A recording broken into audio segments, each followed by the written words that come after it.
I'll call this meeting to order. It is 5:30, August 15th, Code Committee meeting. And we have a few items on the agenda to discuss tonight. We have proposal number 7, 2018, amending the municipal code of City of Lawrence, Indiana, to adopt a new chapter of Title III, Article 3, to establish standards for private event security and fines for public nuisances. So, I think Councilor Wells is the author of this, correct? That's correct. Okay, so let's talk about it. What's going on with this proposal number 7, Councilor? Well, it basically what initiated this was the party, I guess it was, that they had over to the clubhouse there on Richart and the Lions Club, and there was, as probably everybody remembers, there was a shooting, and a little fella, he passed away from it shortly thereafter.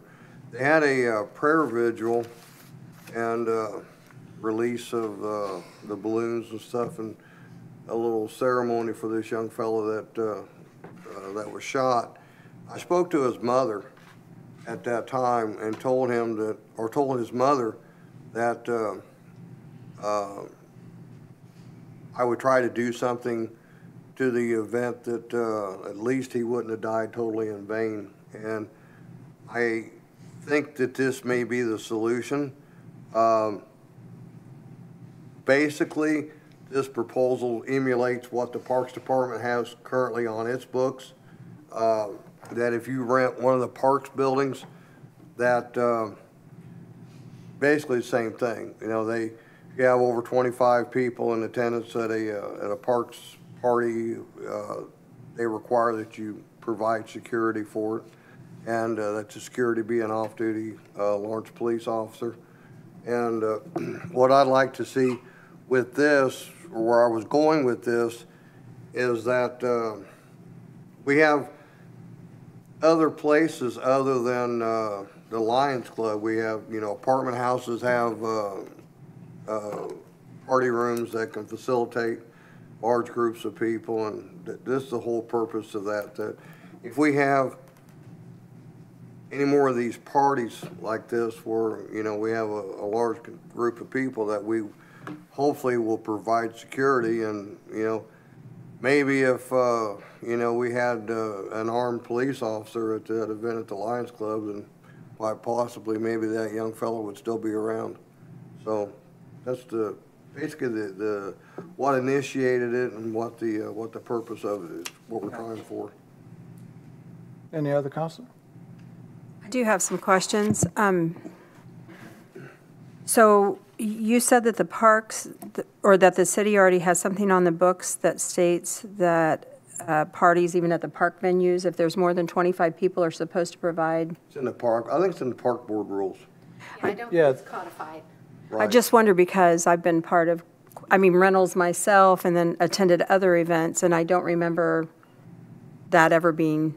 It's part of the parks. Lease agreement, or rental agreement? Right, it's part of the contract. That's Right. what it is. If you rent a city building, the Jen Air Park, the Franklin Road, Right. or whatever, you would see the rule when you go to, as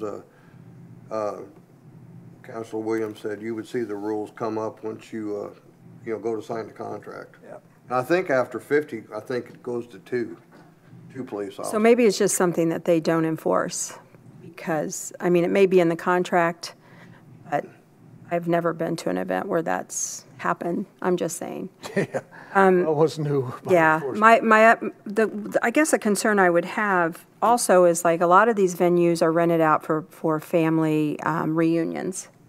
So are you saying if someone has a family reunion and there's over 25 people, they would have to have an off-duty police officer attend that gathering if it were not at their residential property? If it's at a rented property, yes. And do you know what that cost is? Say, for example, if an event were 4 or 5 hours, what that cost might be? Going rate's about 30 to 40 an hour. Okay. I think that would be my main concern, because I know a lot of these venues are rented for family events. A lot of them are not.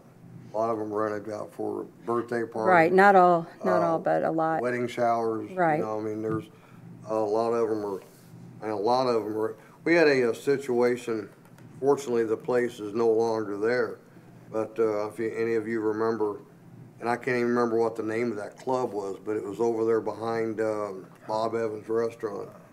And they had, you remember that, Joe? Mm-hmm.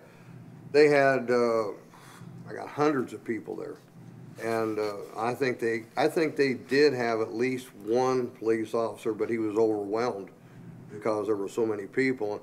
And, you know, we even made TV news a time or two that some brawls and things that spread over into the Walmart parking lot, you know, from that place.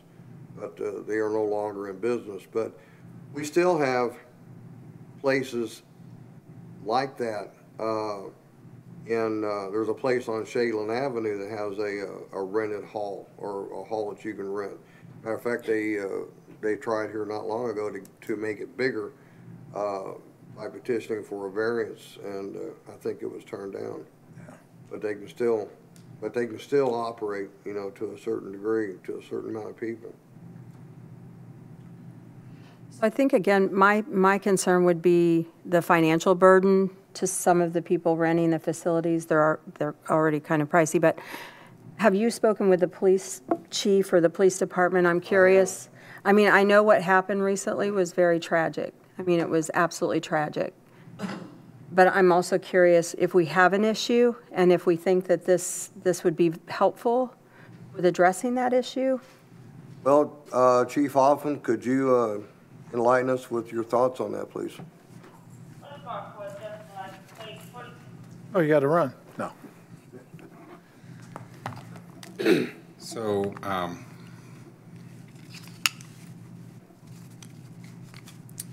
I'm all for the spirit of why this is on your mind. I think we all are. We want safe, violence-free events in our community, which is why we have a law, an ordinance that says for city properties and the Parks Department, events that are expected to draw 150 people or be held after 8 p.m. require a police officer, a security guard. And if you go to the city's website and you look under the Parks Department, you can see the requirements, and there's a name and a phone number that you can contact to schedule that. Some of the concerns I have with Proposal 7, as it's written, and I think these probably need to be discussed, probably from our legal counsel and among the counselors. So I've read this very carefully, and because it is an ordinance and it's something that we will be charged with enforcing with penalties, I want to bring up just a few points that I noticed that were cause for concern. So in the state of Indiana, there are no licensing requirements for an armed security guard. There are licensing requirements if you operate a security company, but to be employed, there are no licensing requirements. That also implies that there are no training requirements, that there's no vetting. The only thing a security guard has to do is submit fingerprints, but that does not include a background check, at least in the state of Indiana. My concern with an armed security guard, which is typically not a really good idea to have armed civilians who are authorized by their concealed carry permit that they have as citizens, is that my concern, if there's an event, if there's something like the birthday party incident that happens and there's an armed security guard on site and it's chaos, the responding officers may not know who the good guys and the bad guys are. And if they spot somebody with a gun, maybe even a low ready, maybe in a defensive position, that could lead to a tragedy, a mistaken identity type of a tragedy. The training level of the security guards is always in question. Their apparel is in question, whether or not they're in a uniform or some sort of a marked security shirt. I have some questions about whether or not they can communicate with 911 dispatchers in the event that something does happen. How will they report it, and how will the city and the 911 center will they be made aware that there is a party and that it is being monitored? So off-duty police officers is another concern. There's nothing in the proposal that specifically states who those officers are, whether they will be Lawrence police officers. A lot of times, large events will draw officers from neighboring communities, and they operate under their policies and procedures, which may not match the policies and procedures of the Lawrence Police Department. Those have to do with, what kind of uniform are you going to wear? What kind of radio do you transmit off of? What is the pay scale, for example? Councilor Jones mentioned the average rate right now is between $35 and $45 an hour, which could be concerning depending on who's renting the venue. Who's going to be responsible for scheduling the officers as well? Is that something that, do you want the police department to take on that task of receiving an application for an event and then we assign? Or if I'm a citizen and I'm hosting a family reunion, is it incumbent upon me to go find the officer that I want and negotiate the salary? Those are things that should be probably addressed in the proposal. I'm not a lawyer, but I think it should be just nailed down a little bit. I have some concerns about it seems like a somewhat arbitrary number, the 25 attendees for one armed security guard or off-duty police officer. The proposal calls for 2 armed security guards or off-duty police officers if it's larger than 50. Who counts these attendees? And the reason I mention that is because we have seen, and it happens in Indianapolis a lot, and we've seen it in Lawrence, where a party will start small, but because of the instant ability to communicate via social media, a party could grow quickly. And so do we hold party organizers to this ordinance if their party does exceed what they anticipated? I noticed that there was an exception for funerals, and I understand why. And I'm not challenging that or questioning it, but I do want to say that sometimes funerals are considered high risk because the person the person or family involved, I'll just leave it at that, may have been victimized by another group of people. And a lot of times when you bring lots of family members and friends of a deceased person into the same area, that's a target-rich environment for conflict. So I just wanted to mention that. The ordinance or the proposal calls for the guards or officers to be present on premises for the duration of the event. I would kind of like that to be identified just a little bit more specifically. Does that include the setup time, the preparation, and then of course during the event when everyone's there? And then do you expect the officer to be present during the cleanup and tear down period? Because those periods could be an hour before and an hour after, and now you're talking $150, possibly, depending on the time of extra salary for the person involved. I noticed that the excluded events that are listed in Proposal 7, they rule out a lot of events that we do pay attention to. Private residences, for example. Just last weekend we were keeping our eye on a very large party, but it leaves behind rental facilities, hotels, conference centers, apartment clubhouses, as you mentioned, Councilor Wells. So I guess I would just question that that's a big group of rented facilities. So I guess I would question why are we excluding city-owned properties? If to rent the Starrett Center, if you have to have a police officer or security guard, actually I think it's police officer, for 150 people, Yeah. why are we going to impose a much more restrictive ordinance on someone who rents out a conference room or an apartment clubhouse? I noticed in the proposal that it's incumbent upon the Lawrence Police Department to have an application form. I can't remember the exact phrase, but it's, let me give you the exact phrase since I'm speaking on it.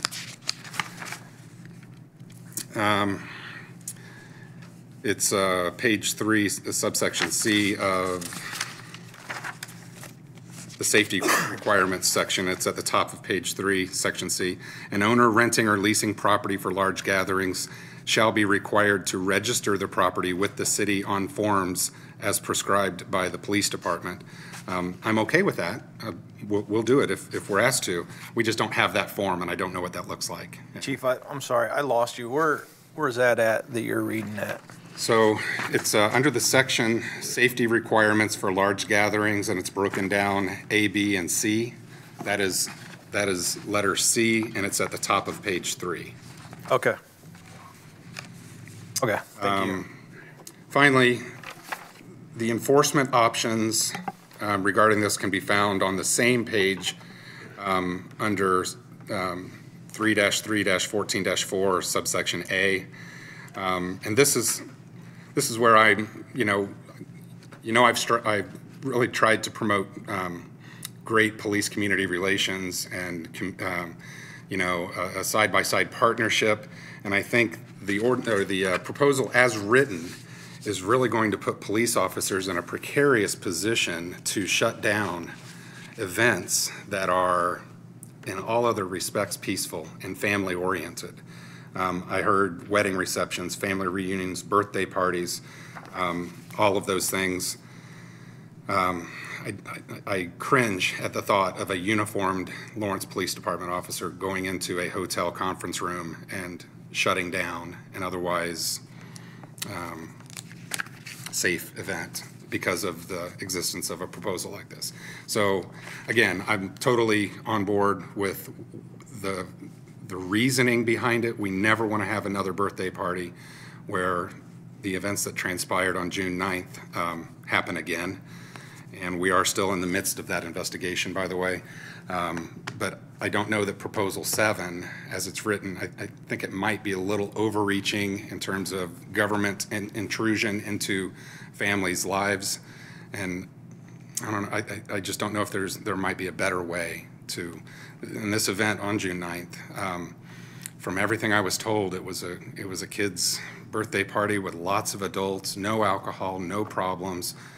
There's a conflict and a disturbance, somebody gets thrown out, and next thing you know, they come back with weapons and a friend. So even with an unarmed, which I would strongly recommend, unarmed security, that's an industry standard. If you go to any large event, if you see ESG, for example, they're a very large security provider. Their civilian security guards are not armed. It's only the off-duty police officers who are armed. So I'm concerned about armed security guards with no expectation of training, of standards, working. I think that could be even more dangerous than an event that was unattended or that was unarmed, or that was guarded by an unarmed guard, if I'm saying that correctly. So those are my thoughts. I'll answer any questions you may have. I actually did have a follow-up question. I thought I heard, but I did not look into this, but I thought I heard that the party that you were talking about, that the venue that held the party, that their contract also stated that there should have been an unarmed security person, and that there wasn't. I'm not aware of that, and I The can look Lions into Club that. is not, no. There is not? Okay. I had heard that, so I wasn't sure I am a Lions member, and there is not in their not any contract. verbiage to provide for any kind of security at any of these events. Chief, I'm finished. if I may address some of the questions or some of your concerns, you had said something about, and I totally agree, that you wouldn't want to see a large policeman to go in and shut down an event, and neither would I. But I don't know that, and I don't know what purpose you would want to do that unless, which is kind of where I think the purpose of this Proposal 7 is going for, is if the thing gets out of hand and it starts to become a disturbance or a nuisance or even dangerous, that I don't know why you wouldn't want to shut that down. We would, in that case, it would be reactive. On-duty officers would respond to the call of a fight or a disturbance or publicly intoxicated people, or, those things that sometimes accompany common nuisances. And those things we can and will shut down for the peace of a community.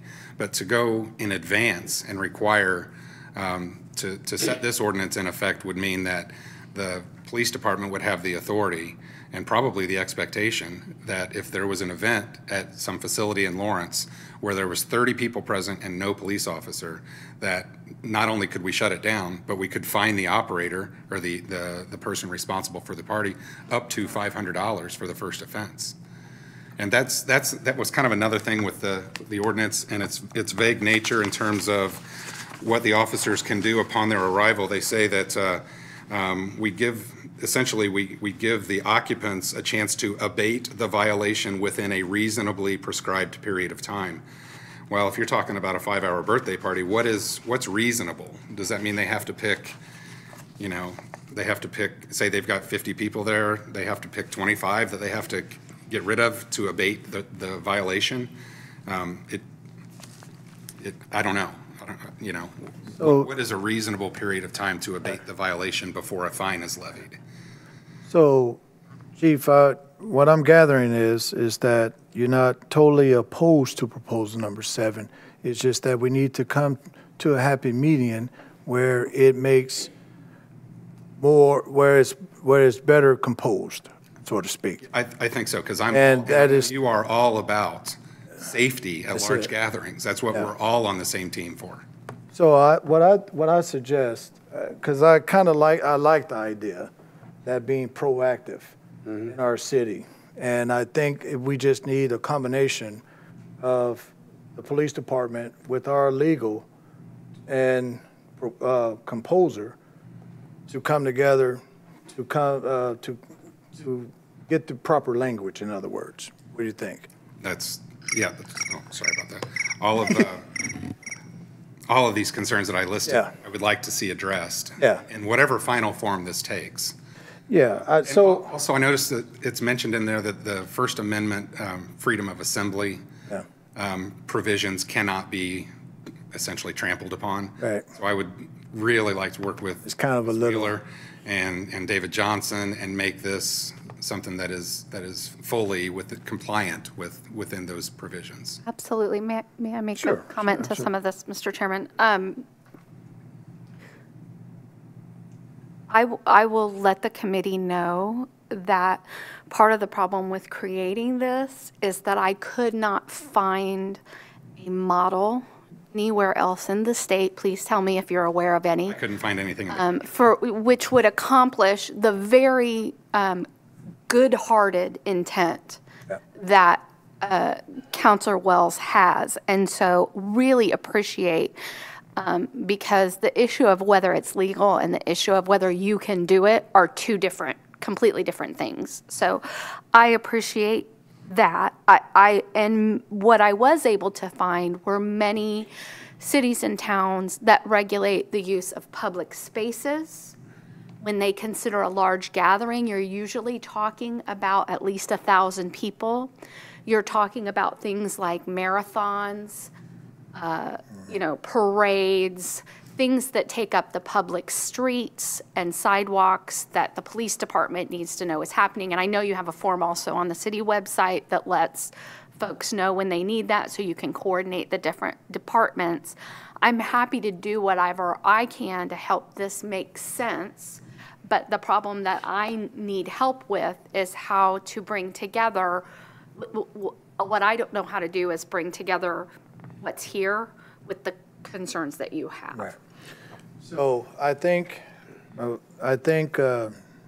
agree with you, Chief. Valid points. And I agree with Councilor Wells and our legal.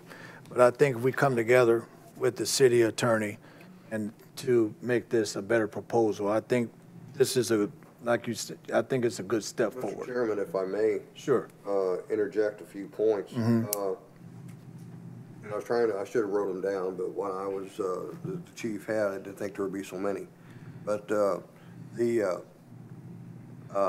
like the armed security police officers, and the chief, I'm sure probably knows better than I would have thought that if you hire a security officer from any of the security firms, that if they give the man a gun, that, that he either has some sort of, and maybe he doesn't have any kind of police powers, but I would think he would at least have the training to operate that gun or to at least carry that gun. Yeah, private security companies don't have the authority to issue weapons or provide firearms training and discipline to civilians. Right. That's the state of Indiana is the licensing authority to carry a handgun.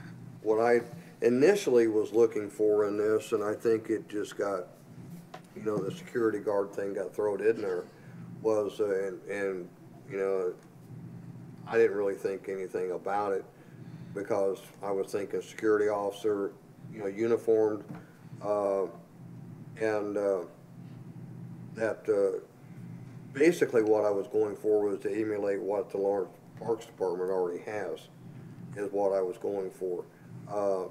You talked about funerals. I'm very familiar with one of the funeral chains. I've done business with them for 30 years.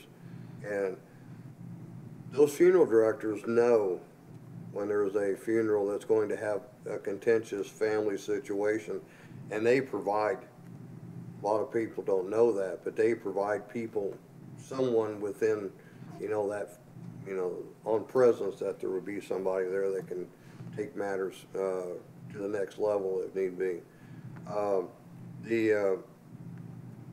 But I would definitely be all in favor of keeping this in code, and hopefully I could sit down with you and our attorney and maybe the city attorney, and we could refine this to where some of these rough edges could be knocked out. At the end of the day, I mean, the pinnacle of this is just, it doesn't make sense that we're not doing something. To me, it doesn't make sense that we just say, okay, well, this can't be done or hasn't been done, so it shouldn't be done. And, it obviously, and I know for a fact that it has been an issue in the past. That's what generated the Parks Department to invoke this rule for them. So it's not like this is only an isolated incident with this young man getting shot. It's, I know at the Lawrence Park, I remember it hadn't been that long ago, may have been before you were the chief maybe, but there was an issue, I think it was a wedding party that was over there where it got out of hand. And there was, I don't know if anybody got shot, but I know there were guns that were brought out and flashed around, and maybe there was shooting, I can't remember. But I think that in part is what brought this, with the Parks Department. So here again, this is what I'm trying to emulate is basically what the Parks Department has going. And if, and if it's, as Councilor Parker had suggested, if it's a hardship on people, then, I'm sorry. To me, a financial hardship, I'd rather see that than see another dead child. So I think we're all in agreement with leaving this in code as suggested by Councilor Wells. And I would definitely look forward to meeting with you and our attorney possibly. Yeah. And we can go over the rough edges on this. You guys coordinate that. I like the proactiveness of moving forward to another security element in our city. But I think we also have to definitely address the concerns of the chief and going forward because I think they're very valid. So as of right now, everybody is okay with keeping it in code? I have a few questions for the Absolutely. chief. Go ahead, Councilor. First of all, I'd like to commend Councilor Wells for putting something together like this. I think it is nice to see something like this, but the thing that I understand what you're saying, and the thing that jumped out at me, and it didn't until I just sat down here, is like you said, the security guard. I mean, as a police officer and past police officer, I mean, that could be anyone. That could mean anyone that can get a gun permit, no training, nothing. So I think this could be done. It just needs some amendments. I would probably like to say strictly off-duty Lawrence police officer, because then they can coordinate with our dispatch. They know where they're at. They're more out to get more assistance, and they have the training and everything else. But I had some preliminary questions that you had brought up, but you didn't definitively ask or answer. At least I didn't think so. On the numbers, I know with the parks, it's 150 people after 8 PM. I believe it was or. Yeah. Yeah. So what would you, in your expert opinion, say the number should be to generate a police officer from 1 to 2 on number side? I would have to do some research on Okay. that. Off the top of my head, I don't know. Okay. And then, I think that's it. Yeah. Okay. Thank you for your time. Certainly. Yeah. Any other- Absolutely. Appreciate it, Chief. Thank you. So I'm going to open this up for comments for the public. Anyone in the public would like to weigh in on proposal number 7? Now would be a good time. Anyone? Because we love to have the public's opinion about this moving forward. Proactiveness, I think, is a good thing. So everyone is agreeing we leave it in code, and then meetings of the mind would come together and scrub through this and work out the rough edges and come up with something that will work for us. Sounds good. Agree? You need a motion on We that. need a Mr. motion? President, I'd make a motion to put proposal number 7, 2018, to remain in code. Okay, motion on the floor to put it, leave it in code. Second? I'll second. Second? Any discussion? All in favor, leave it in code? Any opposed? Unanimous. Stay in code. Proposal number 7, stay in code. You guys work out the details about that, okay? Let me know. I'll be more than willing. All right. The next thing we have is proposal number 8, 2018, a proposal for ordinance amending the municipal code of the city of Lawrence, Indiana, to reduce the speed limits in Winefield, not Heights, subdivision. And this was also Councilor Wells. So let's go over that. Well, and my apologies to the people that I contacted on this, because I just did get, open an email on the way here that I got from the attorney, that apparently, it maybe it'd be best to let Christina explain it, because I'm not sure I can quite understand it, because I was trying to drive and read it at the same time, because I got this at 1:45 this afternoon. That apparently there is some legality in us doing that. And my apologies to those that are here, because like I said, I just received this email at 1:45 and I thought everybody was on board with it. Does it make any sense to discuss it any, or is it? Yeah, well, what I would like for, ma'am, if you would, approach the bench, and then therefore we can see, and you can see us talking directly to you, and you'll know exactly what's going on here. As I kind of alluded to earlier, prior to the meeting to you, our legal advisor will explain in more detail. It's not that it's not doable, it's just that we have to follow state law so that we make it doable, and she will explain. Ms. Wheeler? Thank you. First, I'll apologize to Councilor Wells and to the committee and to the members of the public that are present for not raising this issue before. It's on me completely. Frankly, we had so many new matters come up on the agenda at the beginning of the month that I did not give this the attention that it deserves. But there are state laws, which I've provided a copy of those laws to the council, that basically establish at a state level what is a reasonable speed limit range. And the default, as you may know, is 25 in most places. What I couldn't figure out was there are very few places in the existing Lawrence Code that are down as low as 15. And why that is that state law says you can't go that low, with basically just 2 exceptions. One is you can go to 15 if you've got essentially a school zone, and I'll note that most of our school zones are 25. And you can go that low if you have a public park and the city parks department asks for it to go as low as 15. You can go as low as, so I think 15's off the table. long story short, because I do not believe that on the streets that we're talking about within Winfield, there is either a school or a park. I know there are some nearby, but not on those particular streets. Great. That was what I thought, having grown up on the east side. And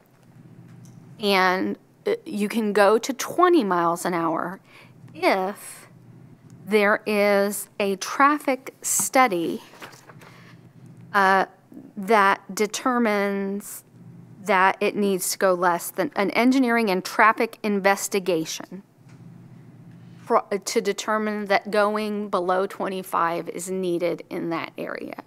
I don't know internally what is involved with the city to do that or how often they do that. The fact that there aren't very many below 25 tells me it doesn't happen very often. But, you know, more than happy to connect the dots for how we might look at that issue. Just want to alert you that I have some concern, and I can't see if Chief Hoffman's still here. Yeah, he's still here. You know, this is another one that might be, his Chief. information might be helpful from him, but, you know, I don't know what the police department looks at when it normally would see something, you know, at a 15 or 20 mile an hour or maximum, whether you see that very often or whether you're even aware of any criteria for that. I'm really not Yeah. aware of the criteria. I do have some statistics. We ran an operation in Winfield this summer, and I've got the results of that. If you would like it, I don't think that my results will matter, given what you just said. Yeah. But I do. I would like to hear him. Yeah, I would like to hear them as well. Yeah, why not, Chief? Sure. Okay, so from June 21st through July 18th, almost a 1-month period, the Lawrence Police Department conducted over 12 hours of traffic monitoring during daytime, afternoon, evening hours, including more than half of those hours during the reported peak violation periods between 3 p.m. and 8 p.m. We had 6 different officers making observations using both marked and unmarked vehicles. I can give you the breakdown by date, starting with June 21st, 22nd, 29th, July 9th, 11th, 12th, 16th. A few times, pretty much all day on the 16th, afternoon, late afternoon, and evening hours, and then on the 17th and 18th. We've got specifically the number of cars observed that day on each of those days, and our officers spotted no moving violations whatsoever, which is, I would have thought out of all of that we'd have caught somebody. But I'm not saying that speeding does not occur in there. I'm sure it does. But during our little 12-hour snapshot over the course of a month using many different officers, we issued no traffic tickets or even warnings. So that's just kind of our summary is that we didn't see a problem. Again, I'm not saying a problem is not there. I'm just saying during our window. And I looked at crash data between 2017 and all of this year. So from January of last year through today, there's been 1 property damage accident on Sedgegrass Drive due to an improper turn. It wasn't speed related. So that's kind of the report from the PD, and we will continue traffic enforcement, by the way. And that's at 25 miles an hour. Yes. So what I found interesting, went to a meeting last night, and they had a discussion about school buses speeding. And interestingly enough, it was sort of the same summary what the chief explained, that the size of those buses and the sounds that they makes it appear that they are moving a lot faster than they really are. And Council Wells, you can attest to what the transportation from the schools chief gave us last night. And I'm not saying that it doesn't happen, don't get me wrong, because I've patrolled these streets as well, and I know what goes on out here. But I think let us do a little more research. Is that fair enough? We do a little more research. We coordinate with the police department, with what the Councilor Wheeler have presented before us, and then so that we can give you a better intelligent answer going forward. I think at the minimum, we should at least forward the citizens that, and then we'll do whatever we can. If Yes, I ma'am. could, I believe I heard you talking about a plat map for Winfield. There are two ways to enter the subdivision, both off 56th Thanks, Street. Chief. The first one is Sedgegrass, and it's on the west side, and when you turn onto Sedgegrass, it's a straight shot all the way to Tanbark on the far east side of the subdivision. At that point, you can turn right on Tanbark, and again, it's a straight shot to Sedgegrass all the way on the west side. There are, I believe, 2 stop signs within the subdivision. One is at Windridge Court that takes a person onto Sedgegrass, and the other is at Grosbeak, which is your second entrance off 56th Street. In our meetings, we had thought of anything we could do to make it safer. Because as I said before the Common Council, we have small streets. People should and do park on the street. And that means, for the most part, a car is going down the center of the street at 25 miles an hour within our subdivision. It's not time to see something happen, to see and be aware and make a decision whether you hit your brakes or what you do. I mean, we've got a lot of children, and that's our concern. We thought about stop signs, but I've lived there since '01. People roll through those stop signs like they don't exist. I'm sure the presence of the police officers help people be aware. And I don't want to say they were on their best behavior with the marked cars, but probably. I think that's human nature. Like I said earlier, our concern is for the kids, for the elderly. And if there's any way that we can address the issue to make it safer, we want to do that. I certainly understand your hands are tied by state law. But whatever we can do would be deeply appreciated. Oh, go ahead. I was just going to close out my legal comments. This happens in my own neighborhood. It drives me insane. I'm completely with you from a mom perspective. I just want the council to think about a couple things. Number one, if we do this in this community, what resources do we have to do it everywhere? I am sure it is not just a Winfield issue. Particularly in some of the older neighborhoods with narrower streets, narrower sidewalks, people more likely to park on the street because they might have just 1-car garages instead of the 2-car garages or whatever may go on. So I want you to think about where that goes.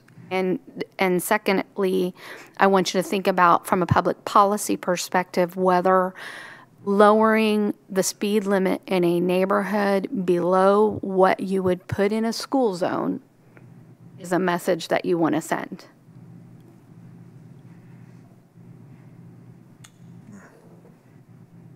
I guess my comment would be, I think a while back, Joe, in your neighborhood or one of the neighborhoods in your district, we added a stop sign, so it was a 3-way.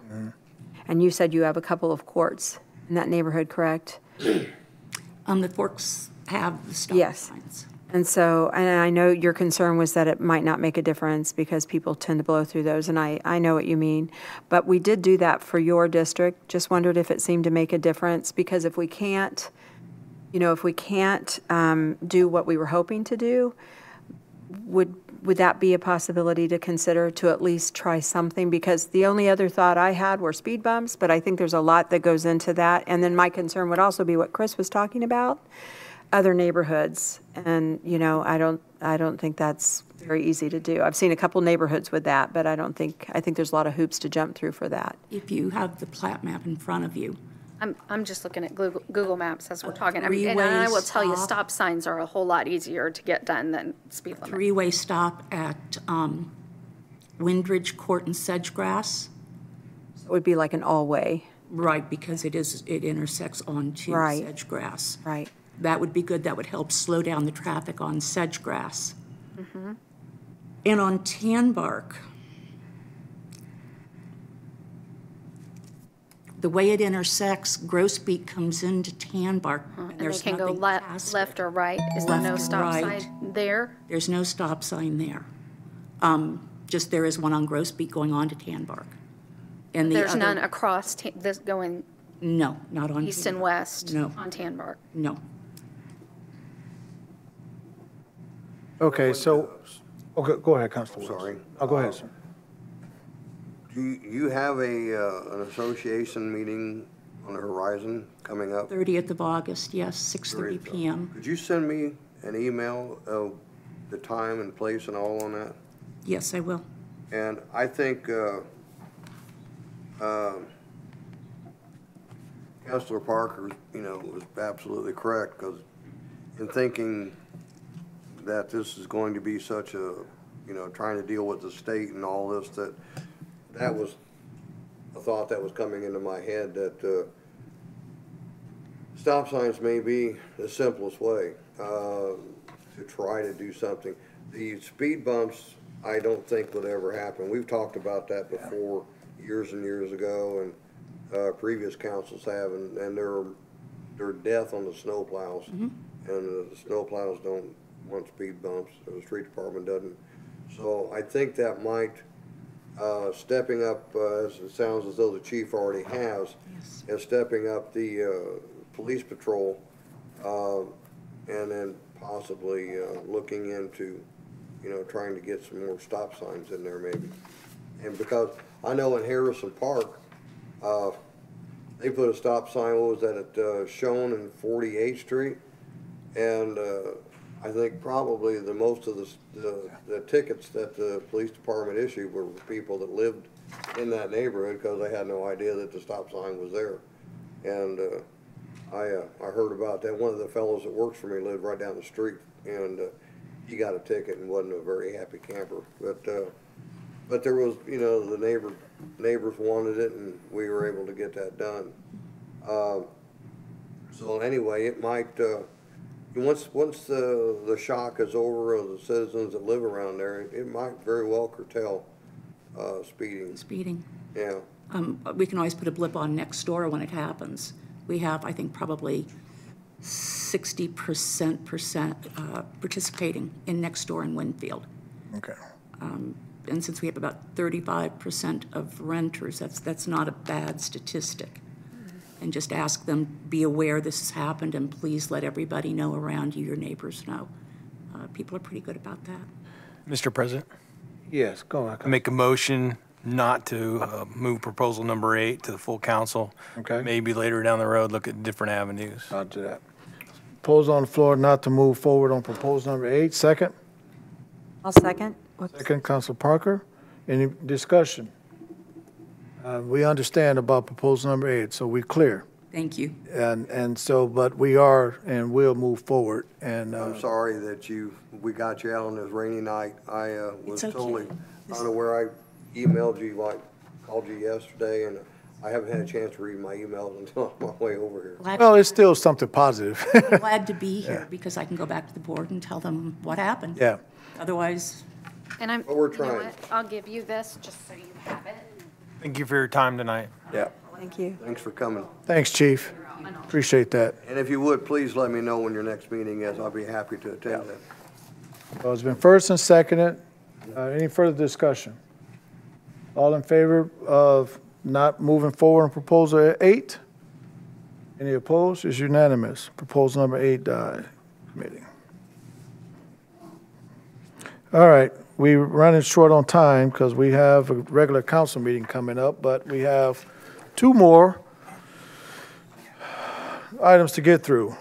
Proposal number 9, a proposal for an ordinance amending the municipal code, the City of Lawrence to adopt a new chapter 11 of Article 2 of Title 4 to establish landlord registration program. Anyone, Councilor Giles is the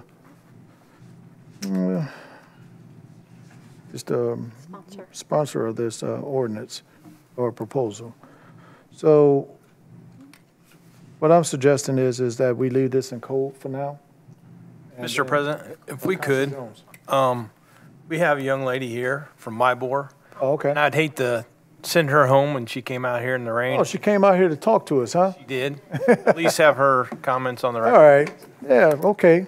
Can you state your name and what you represent and, yes, ma'am. Lacey Everett, and I work for Mybor Realtor Association. Okay, And ultimately, if you leave this in committee, that's understood. I also want to offer our assistance in kind of the challenges and concerns that made this proposal come to the table and to your consideration. I emailed a letter to all of you yesterday and just kind of stated basically our position, my board's position on rental registries as a whole. We've had a lot of municipalities put forward these types of registries to combat landlords that are irresponsible, that are hard to contact when there is a problem, when there are multiple complaints. Indianapolis recently in 2014 passed a landlord registry ordinance and has had one active. In that message that I emailed to you guys, I also included an annual report that was put together for the city of Indianapolis, which shows really dismal results on effectiveness of a registry. There are several challenges that come to play when you're looking at a voluntary, ultimately, registry for people to comply and provide you with correct, accurate contact information for themselves. I understand when there's an LLC involved with a rental organization that is difficult then to find out who the actual contact person would be.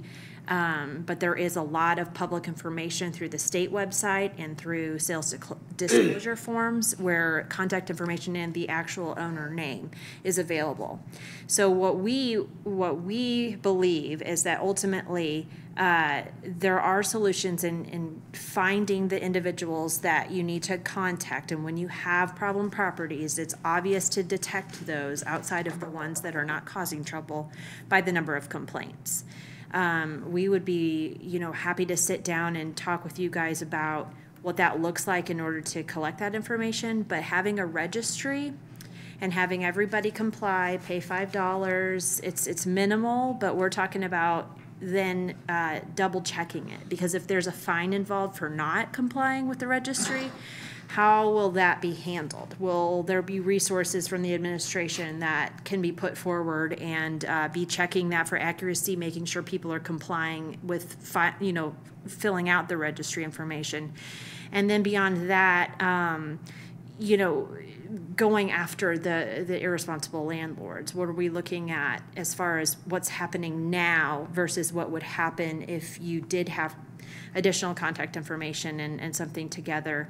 I think we caution a lot of our municipalities on adopting something like this because there is a lot of burden as far as staff time and even dollar amounts for what it takes to put a database like this together, to make it easily accessible, and also to communicate it to the landlords in the area. You can't just put something like that together and then not have a communication vehicle, which will cost money. To inform citizens that are landlords in the area that there's a new requirement. So we're available. My contact information is on the email that I sent to all of you. We'd be glad to sit down and talk with the full council, or as you guys are kind of investigating this. My last statement is that we are absolutely on board with cracking down on landlords that are not taking care of their property, that have tenants that are causing problems in the neighborhoods. I'm a citizen here in the city of Lawrence. We don't want any of that either. We are not working with those landlords. We have landlords that are part of our association and in our community that are complying and working very well with the city. And we just want to make sure that any solution that can help us combat this is actually something that can be handled by our municipalities and also is cost effective. So that's all I wanted to say. I want to thank you for that email. It was very in-depth and eye-opening, and there was a lot of good information in there. So I read it, and I thought it was great information to know prior to trying to move on something with all of the resources and logistics that it would take to enforce something like this. And we we had some challenges, but I appreciate you. Yeah, absolutely. Any councilor have any questions? Any for other? No, I'd like to just thank you for coming in for the email Yeah, lightness. absolutely. Thanks. Happy to, and we'll be, please be in touch with us with any questions or anything else we could help with. Okay, you. thank you. All right, is there a motion on the floor for proposal number 9 in any way, shape, form? I'll make a motion that we keep this in committee. A motion on the floor to keep it in committee, second? Second?